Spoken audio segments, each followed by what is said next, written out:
अस्सलामुअलैकुम, बो न्यूज में खुश आमदेद। मैं हूँ सहर फातिमा। मैं हूँ शर्जील अरशद और मैं हूँ माहरूफ शहरियार।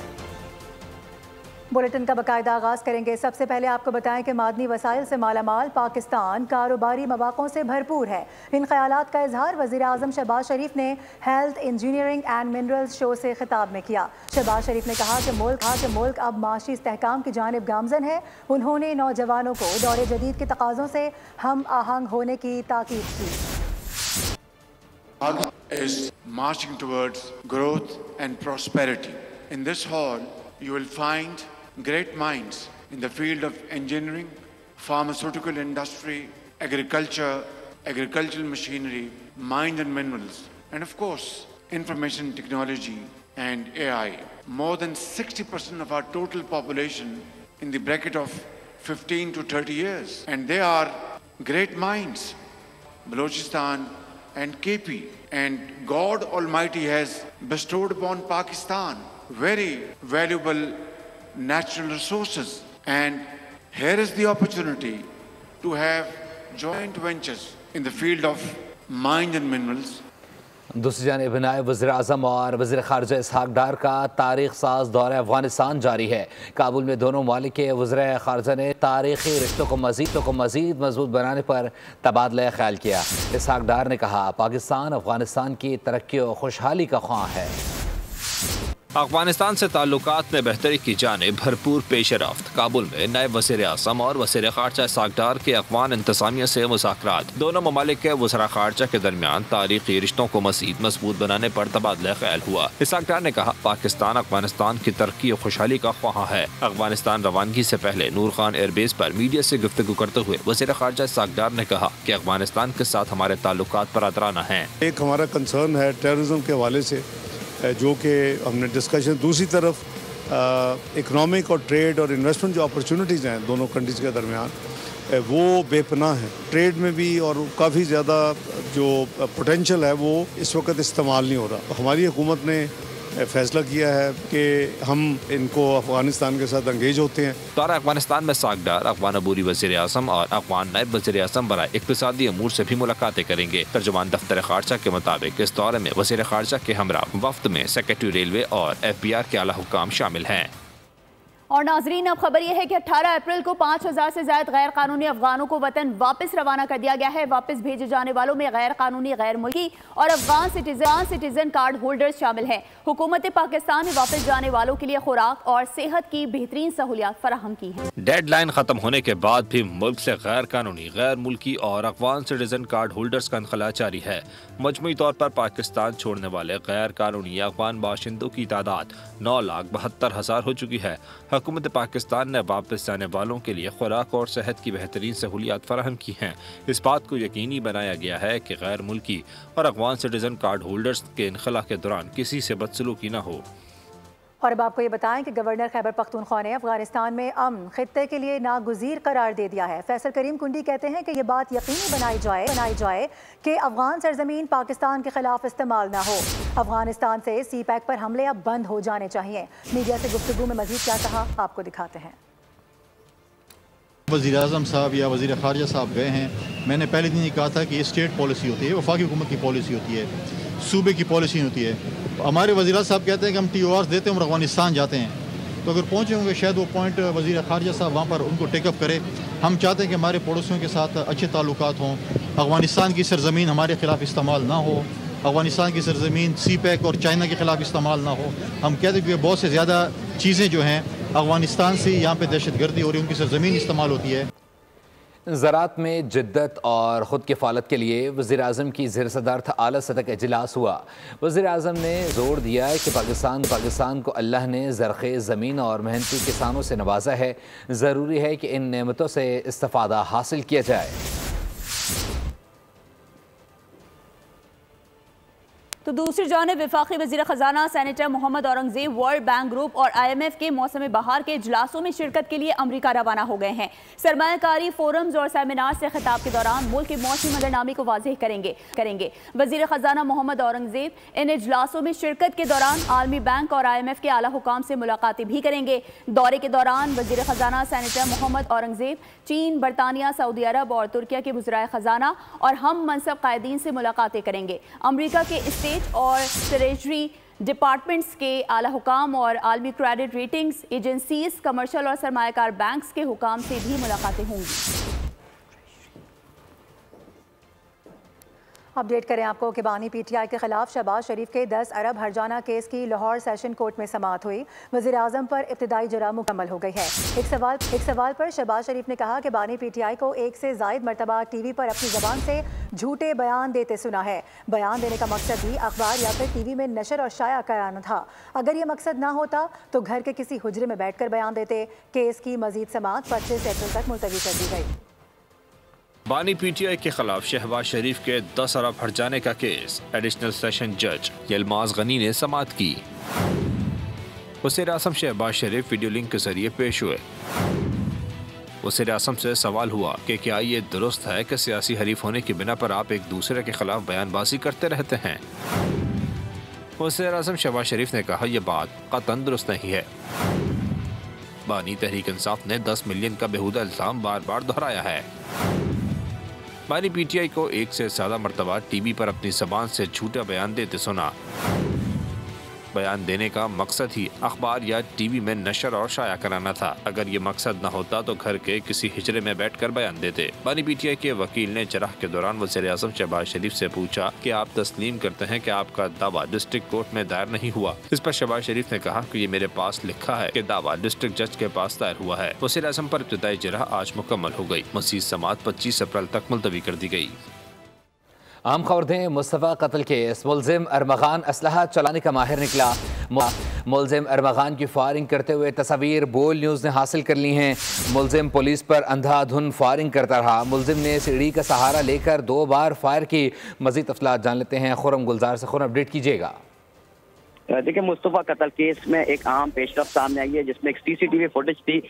जब मुस्तफ़ा की बाजियाबी के लिए पुलिस ने अरगमान के बंगले पर छापा मारा तो मुलजिम अरगमान की जानिब से फायरिंग की गई थी, जिसकी CCTV फुटेज सामने आ गई है। फुटेज में देखा जा सकता है कि मुलजिम अरगमान काफ़ी देर तक पुलिस पर फायरिंग करता रहा।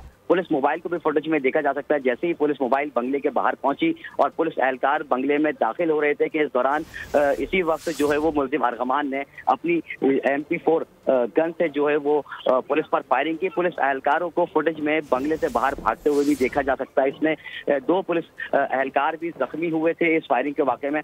मुलजिम काफ़ी देर तक पुलिस से मुकाबला करता रहा, अंधाधुंध फायरिंग करता रहा। मुलजिम ने कई बार सीढ़ियों का भी सहारा लिया और फायरिंग की है। इसमें MP4 गन और आगे जो है वो टॉर्च भी देखी जा सकती है, जिस टॉर्च की मदद से मुलजिम जो है वो पुलिस एहलकारों को निशाना लेकर उन पर गोलियां बरसाता रहा। 2 से 3 बार पुलिस पर फायरिंग करने की CCTV फुटेज भी सामने आई है। मुलजिम दीदा दिलेरी से जो है वो पुलिस पर फायरिंग करता रहा और पुलिस हुक्काम का बताना है कि मुलजिम जो है वो अरगमान असला चलाने का माहिर है। जिस अंदाज से उसने पुलिस पर अटैक किया और फायरिंग की, इस फुटेज में वाज़ेह तौर पर तमाम चीजें जो है वो सामने आ गई है। इस फुटेज के अंदर वाज़ेह तौर पर ये देखा जा सकता है कि मुलजिम दीदा दिलेरी से पुलिस एहलकारों को गोलियों का निशाना बनाने की कोशिश कर रहा था। जी बिल्कुल खुर्रम, सामने वाज़ेह तौर पर देखा भी जा सकता है कि अरमगान फायरिंग कर रहा है। तो क्या इस शवाहिद को मज़ीद केस की तफ्तीश में शामिल किया जाएगा? क्या कुछ नई दिफात भी केस में शामिल की जाएंगी? बिल्कुल, इसमें जो CCTV फुटेज है इससे वाज़ेह तौर पर क्लियर होती है बात कि मुलजिम जो है वो फायरिंग करता रहा। पहले तो ये बात सामने आई थी कि पुलिस पर मुलजिम ने फायरिंग की और 2 एहलकार जख्मी हुए, लेकिन इस फुटेज की मदद से वाज़ेह तौर पे देखा जाता है कि किस अंदाज से मुलजिम जो है वो पुलिस पर फायरिंग कर रहा है। इससे साफ जाहिर होता है कि मुलजिम अरमान जो है वो असला चलाने का माहिर है। जिस तरह से उसने MP4 गन इस्तेमाल की और पुलिस एहलकारों पर अंधाधुंध गोलियां बरसाई हैं जब पुलिस एहलकार इस बंगले में दाखिल हो रहे थे, कि बिल्कुल फुटेज में वाज़े तौर पे ये नजर आ रहा है कि किस तरह से पुलिस एहलकारों ने अपनी जानें बचाई हैं। और इसमें जख्मी होने वाले पुलिस एहलकारों को भी फुटेज में देखा जा सकता है कि वो अपने आप को जख्मी हालत में बंगले से भी बाहर वो निकल रहे हैं। फायरिंग के बाद आप फुटेज में ये देखा जा सकता है कि मुल्ज़िम अर्गमान किस तरह से मुख्तलिफ जो है वो कमरों में भी भागता रहा। जब पुलिस अंदर दाखिल हुई है, पुलिस के अंदर दाखिल होने की फुटेज सामने है, जिसके बाद पुलिस ने काफी देर के बाद मुल्ज़िम अर्गमान को जो इसमें हिरासत में लिया। पुलिस की बड़ी तादाद बंगले के अंदर भी फुटेज जो सामने आई है उसमें देखा जा सकता है कि खड़े हुए हैं पुलिस एहलकार, और जख्मी एहलकारों को भी इसमें बहुत शुक्रिया अपडेट करने के लिए। मुस्तफ़ा कत्ल केस मुल्ज़िम अर्मगान के असलहा चलाने की फुटेज मंजर आम पर आ गई है और वाज़े तौर पर इसमें देखा जा सकता है कि अर्मगान पुलिस पर फायरिंग भी कर रहा है। आगे बढ़ते हुए आपको बताएं कि सनतकारों को वीजा मसाइल की बड़ी वजह, और जिस मुल्क में सियासी अदम इस्तेहकाम हो वहाँ तरक्की नहीं हो सकती। वफाकी वज़ीर एहसन इकबाल ने तरक्की का राज बता दिया। कहा कि किसी भी पॉलिसी को कामयाबी के लिए 10 साल का तसलसल चाहिए होता है। जापान में 70 साल से एक ही जमात बरसर इक़्तिदार है। जिन ममालिक ने तरक्की की उनकी रिजीम को 10-10 साल का तसलसल मिला। 2000 में भारत इन पॉलिसीज़ पर अमल करते हुए हमसे आगे निकल चुका है।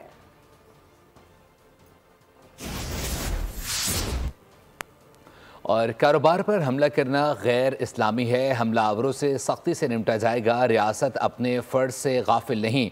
वज़ीर मुमलिकत दाखिला तलाल चौधरी की प्रेस कॉन्फ्रेंस। कहा कारोबारी अफराद की जान माल का तहफ़्फ़ुज़ रियासत का फ़र्ज़ है। अफसोस होता है जब पाकिस्तानी दीन और आइन का लिहाज नहीं करते। तलाल चौधरी ने कहा पंजाब में पुरतशद्दुद वाक़यात में मुलव्विस 142 अफराद को गिरफ्तार किया गया है। पाकिस्तान और रियासत की ये जिम्मेदारी है कि कोई भी पाकिस्तानी कारोबारी हो या बाहर से पाकिस्तान में जिसने इन्वेस्टमेंट की हो, उसके जानो माल का तहफ़्फ़ुज़ रियासत का फ़र्ज़ है और रियासत अपने इस फ़र्ज़ से गाफिल नहीं है। लेकिन अफसोस की बात है कि एक मुस्लिम इस्लामी मुल्क पाकिस्तान के मुसलमान कभी किसी बहकावे में आके और कभी गलत फहमियों पे बगैर किसी बात की तस्दीक किए हुए वो इस तरह की मामलात का हिस्सा बनते हैं, और वही मुसलमान पाकिस्तानी ना अपने दीन का और ना अपने आइन का लिहाज करते हैं। ऐसा कोई भी फर्द जो हमलावर होगा उसको सख्ती से निपटा जाएगा। इसके लिए तकरीबन पंजाब में जो वाक़यात हुए उस पे 12 FIRs हुई, 142 लोग गिरफ्तार हुए। इसी तरह इस्लामाबाद में 2 वाक़यात हुए, उसमें 15 लोग गिरफ्तार हुए। और आपको बताएं कि आज ऑपरेशन चुमक को 36 बरस मुकम्मल हो रहे हैं। वो दिन कि जब बर्फ का वो सहरा है जहां दुश्मन भारत के अलावा बर्फानी चोटियां, गहरी खाइयां, बर्फानी तूफान और लैंडस्लाइडिंग पाकिस्तान आर्मी के जवानों के लिए बड़े चैलेंजेस हैं। सियाचिन या स्नो बाउंड एरिया की एनवायरनमेंट बहुत मुख्तलिफ है। वहाँ पे दुश्मन इतना इम्पोर्टेंट नहीं रह जाता। मौसम जो है वो आपका बहुत बड़ा दुश्मन बन जाता है और आपने 2 दुश्मनों से लड़ना है। एक आपका जो रियल दुश्मन है और आपने सरवाइव करना है। बर्फ के इस सहरा से जुड़ा है वो नाकाबिले फरामोश कारनामा जिसे तारीख में ऑपरेशन चुमक का मार्का पुकारा जाता है। ये 19 अप्रैल 1989 का दिन था। मौसम बहुत खराब था। लेफ्टिनेंट नवीदुर्रहमान खान को हेलीकॉप्टर के जरिए 23,000 फुट की बुलंदी पर उतारा गया। आज इस मकाम को नवीद टॉप के नाम से जाना जाता है। मैं 3 दिन ग्राउंड लिंक करा था। हमारे पास कोई खुराक नहीं थी। 3 दिन में मेरे जवान बिल्कुल ना नींद की, ना पानी पिया, ना खाना खाया, और बगैर किसी लॉजिस्टिक कम्युनिकेशन के मैं स्लिंग हो के वहाँ चला गया। और जब मैं ऊपर जा रहा था नीचे से दुश्मन की गनों ने फायर खोल दिया और उनकी गनों से मुझे आग नज़र आ रही थी। ये सियाचिन के महाज पर पाकिस्तान आर्मी की तारीख की बहुत बड़ी फतह थी। इस पोस्ट पर पाकिस्तान का सबसे लाली परचम आज भी बड़ी शान से लहरा रहा है और जवान इसकी हिफाजत पर मामूर हैं। एक खुदकुश मकाम जो था जहाँ 99% ये था कि नवीद जिंदा नहीं बचेंगे, लेकिन अपने मुल्क के लिए नवीद ने कुर्बानी दी और वहाँ पहुँचे और अकेले 3 दिन और तकरीबन 6 दिन के भूखे प्यास से वहाँ दुश्मन के साथ मुकाबला किया और उसे नाकों चने चबवाए। चुमक ऑपरेशन के दौरान लांस नायक नसीर ने जामे शहादत नोश किया था। गाजियान चुमक ऑपरेशन लेफ्टिनेंट नवीदुर रहमान खान को इनकी बेमिसाल बहादुरी के एतराफ में सितारा जुर्रत के एहसास से नवाजा गया था। बहादुरी और शुजाअत का नाम चुमक ऑपरेशन के hero major retired Naveedur Rahman Khan सितारा जुर्रत, जिनके मुतालिक अल्लामा इकबाल ने क्या खूब कहा है, मोहब्बत मुझे उन नौजवानों से है सितारों पे डालते हैं जो कमन। कैमरामैन शब्बीर अहमद के साथ इसरार खान खलील, बोल न्यूज़, रावलपिंडी। हम खबर देंगे गवर्नर सिंध कामरान टिसोरी इराक पहुंच गए हैं। नजफ एयरपोर्ट पर गवर्नर सिंध का पुरतपाक इस्तकबाल किया गया। इस दौरान पाकिस्तानी सफ़ीर मोहम्मद ज़िशान और बोहरा कम्युनिटी के नुमाइंदे मौजूद थे। गवर्नर सिंध कामरान टिसोरी इराक पहुंच गए हैं। नजफ एयरपोर्ट पर गवर्नर सिंध का पुरतपाक इस्तकबाल किया गया। पाकिस्तानी सफ़ीर मोहम्मद ज़िशान और बोहरा कम्युनिटी के नुमाइंदे भी मौजूद थे। अपडेट कर रहे हैं गवर्नर सिंध कामरान टिसोरी इराक पहुँच गए हैं। नजफ एयरपोर्ट पर गवर्नर सिंध का पुरतपाक इस्तकबाल किया गया। पाकिस्तानी सफ़ीर मोहम्मद ज़िशान और बोहरा कम्युनिटी के नुमाइंदे भी मौजूद थे। आगे बढ़ते हुए आपको बताएं कि कमिश्नर कराची ने रोटी और चपाती की कीमतें मुकर्रर कर दी हैं। बोल का कैमरा देखकर तंदूर मालिक ने रोटी की कीमत कम कर दी। इस वक्त हमारे नुमाइंदे कफील अहमद नाज़माबाद नंबर 3 में मौजूद हैं, उनसे मजीद जान लेते हैं। कफील, आगाह कीजिएगा, कैमरे का डर है, कमिश्नर कराची का डर नहीं है? कमिश्नर कराची हसन नकवी ने जो है वो खासे मुतारिक दिखाई दे रहे हैं और अब एक मरतबा फिर रोटी की जो कीमतें और नान की उसका मुकर्रर कर दिया है। चपाती की कीमत जो है वो 100 ग्राम की जो है वो 10 रुपये मुकर्रर की है, लेकिन कहीं भी जो है वो 10 रुपये के अंदर फ़रोख्त नहीं हो रही। एक आध जगह पर जो है वो प्राइसेस देखे गए। मैं इस वक्त रिपोर्ट कर रहा हूँ नाज़ाबाद नंबर 3 से। यहाँ भी इस वक्त जो है वो रोटियाँ बन रही हैं। कमिश्नर कराची ने जो है वो अगर हम बात कर लें 120 ग्राम 150 ग्राम के 15 रुपये और 17 रुपये मुकर्रर किए। आप उससे फ़रोख्त कर रहे हैं या नहीं? और दूसरी बात है कि जो उन्होंने कहा कि आवेज़ा करें प्राइस को। जी जी, उसी पे कर रहे हैं फ़रोख्त। 17 रुपये की भी दे रहे हैं, 15 की भी। 180 ग्राम की 180 ग्राम की वो 25 रुपये की है। प्राइस आपने कहीं लगाई नहीं है यार? लगाए हुए लिस्ट, लेकिन अभी मतलब दे रहे हैं, सही रिटेल में दे रहे हैं, प्राइस नहीं लगाए वहाँ। दूसरी जानब अगर हम बात कर लें मजमूई तौर पर जो हमने सर्वे किया नाज़ाबाद के अंदर, वहाँ कोई भी जो है वो इस कीमत के ऊपर जो कमीशन कराची के मुकर्रर करदा और तयन करदा रेट्स हैं उस पर जो नान है। ठीक है कफील, आपका बहुत शुक्रिया। और नासरीन, असातिज़ा ने सिखाया 2 नंबरी का सबक। PhD के लिए परदेस गए और फिर देश ना लौटे। इस उस्तादी पर पंजाब यूनिवर्सिटी के असातिज़ा मफरूर करार दे दिए गए हैं। करोड़ों की स्कॉलरशिप की रिकवरी के लिए FIA को अब खत लिखा जाएगा। इन तस्वीर को गौर से देखें, ये वो हैं जिन्हें मुस्तकबिल की मेहमानी करनी थी मगर मौका परस्त निकले। 12 ने वो काम किया कि शायद दोबारा किसी को बैरून मुल्क स्कॉलरशिप ना मिले। लाखों नहीं बल्कि करोड़ों की स्कॉलरशिप लेकर रफू चक्कर हो गए। पंजाब यूनिवर्सिटी ने 56 असातिज़ा को बैरून मुल्क PhD के लिए करोड़ों की ग्रांट दी। 56 में से 44 लौट आए मगर ये 12 भाग निकले। मुआहदे के मुताबिक यूनिवर्सिटी ज्वाइन न की। मुआहदे की खिलाफ वर्जी पर किसी को लाखों तो किसी को करोड़ों रुपए अदा करने हैं। मफरूर असातिज़ा को यूनिवर्सिटियों से बर्खास्त भी कर दिया गया। अब इनके ज़िम्मे वाजिबुल अदा रकम भी सुन लें। फरूख सत्तार 70 लाख, मोहसिन अली 1 करोड़ 40 लाख अदा किए बगैर मफरूर हैं। किरण आयशा 1 करोड़, दावे आबाद 90 लाख रुपए दिए बगैर मफरूर हैं। शुमाइल एहसाक 1 करोड़ 61 लाख, खुर्रम खुर्शीद 84 लाख रुपए दिए बगैर मफरूर हैं। उस्तादों की इस उस्तादी पर यूनिवर्सिटी इंतजामिया ने एक्शन लेने का फैसला कर लिया। रकम की रिकवरी के लिए FIA को खत लिखा जाएगा। और नाजरीन, इसके साथ ही बोल न्यूज़ से फिलहाल इतना ही। मज़ीद खबरों और अपडेट्स के लिए विजिट कीजिए हमारी वेबसाइट bolnews.com और देखते रहिए बोल।